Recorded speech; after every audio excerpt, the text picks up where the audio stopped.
भएन भएन भएन धरानका मेयर हर्पा साम्पाङजी यो भएन मिलेन बलभन्दा बुद्धि ठुलो हो कहिलेकाहीँ बुद्धि लगाउनु पर्छ यसरी हुँदैन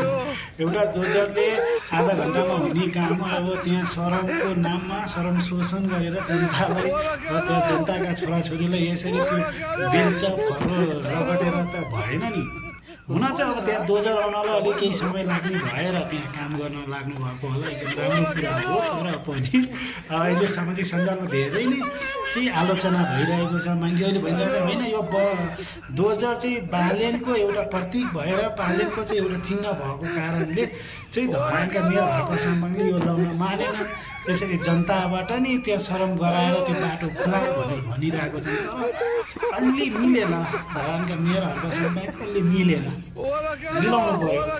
दिमाग लगाउनु पर्यो अहिले दिमाग लगाएको भए तपाईँ अहिले त्यो बाटो त्यहाँ बेल्च लाउने मान्छे होइन मन्त्री बन्ने खाले मान्छे हुनुहुन्थ्यो र बुद्धि नपुर्नाले आफ्नो मूर्खले पनि हुँदैन त्यो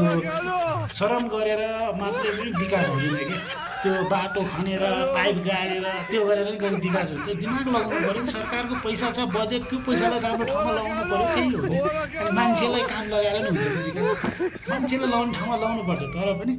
राम्रो तरिकाले नीति नियम लगाएर पैसालाई ठिक ठाउँमा सदुपयोग गऱ्यो भने त्यतिकै विकास भइहाल्छ कि आफूले त्यो खनेर र जोतेर नि कहिले विकास हुन्छ देश त